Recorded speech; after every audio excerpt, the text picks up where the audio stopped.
All right, so if you watched the last video on the Wi-Fi transfer, this one's going to be using a cable to do the transfer.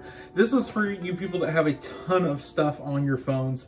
So if you're one of those people that maxes out a 64 gig or 128 gig phone, this is going to come in handy. So anybody that had an S7 or higher, you may have one of these adapters hiding in the box somewhere, and you basically need this adapter to be able to do this. The S20 FE 5G does come with a cable similar to this one, but it's not C to C, it's a C to USB-A. So you'll need either the adapter from your old box, or if you have one of the newer cables that's C to C, that'll work just fine. But for this, you just plug the adapter in right in the cable there, and go ahead and plug that in on your S20 FE, and plug the other end in to your other Android phone. And now you just want to make sure that Smart Switch is downloaded on your old Android phone. And the way you'll check that is go into Play Store, Play Store, and type in Samsung Smart Switch or Samsung Switch. This application will show up here at the top. You'll click install. I already have it installed to do this video, but go ahead and click open once it's finished installing. And just to give you a heads up, if you are an OG Samsung owner and do have like a SD card laying around or a micro SD card in your phone, in your old phone, you can click this icon and actually back it up to the SD card instead. But for this video, we're gonna stick with the wired transfer.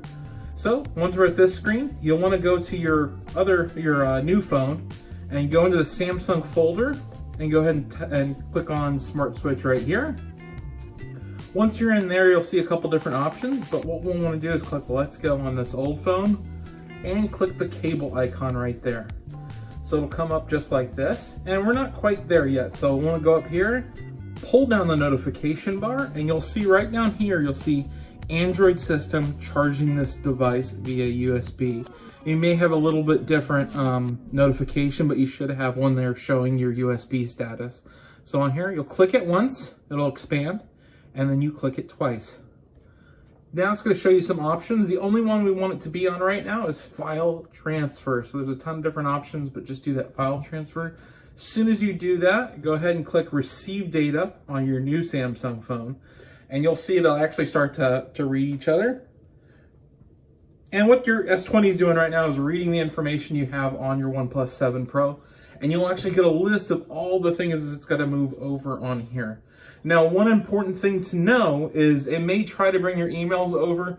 You will still need to fill out your passwords for those emails if you haven't signed up for other password remembrance apps such as the LastPass and stuff of that nature. So on here, you'll actually get to pick and choose what you bring over. So if you haven't already gone through and cleaned out your old phone, this is a good chance to kind of take a look. Although keep in mind, every second that these devices are plugged into each other, this one is charging your older phone. So you want to get through this pretty quickly if possible. At the top, you'll see how much stuff you're trying to move over, and you'll also see the amount of time it's going to take to transfer this data. Now, obviously, I've already moved my stuff over, so what I'm going to do is click check all and just check my documents for this video. But for you, if you wanted to kind of pick and choose what you want to move over, or if you're at a store right now and it's showing 4 hours transfer time, click these little arrows over to the right, and you'll be able to pick and choose which items in those categories you bring. So a good example of this is messages. If I click the little arrow right there, it'll show me I can keep 1 month, I can keep 2 years, like there's all sorts of different options depending on how much stuff you have to move. Once you make those changes, if you come out to the front, you'll see that your time has been updated on the front as to how much information you're bringing over. Go ahead and I'm just going to go ahead and uncheck that one. But for you, you'll probably want all of these checked when you do your transfer. Scroll down to the bottom and click transfer. And now you'll see it actually gives you your estimated time and counts that down. Sometimes Samsung's a little bit quicker than they say. For example, this said it was going to be, 4 minutes, and it happened in about 20 seconds. Click done on both phones. And only do this once it showed you that you've completed that. You want to disconnect the phones just so you're not leaving the store with your new phone being dead on battery.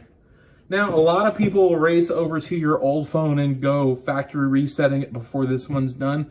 Do not do that, especially if you have important photographs or other apps that you need to check and make sure you're getting your information off of them. One example and one exception to a lot of things is we have, at least in Florida, we have a lot of international customers that use WhatsApp. You want to make sure that you've backed up that app in particular before doing this transfer on here. So now that I've checked all my contacts, photos, and videos and everything, then I can safely factory reset that phone. But in simplicity's sake, that's exactly how you transfer your information from one Android phone or one Samsung phone to your new Samsung phone via wire. But if you don't have a ton of information, I would refer back to my video on doing a Wi-Fi transfer, because if you don't have a ton of stuff on your phone, it's just a little bit easier. You don't have to pull out cables and adapters and all that stuff in store, which is kind of cool. But thank you for watching Tape Tech. This is Kyle, and you have a great day. Enjoy your new Samsung phone.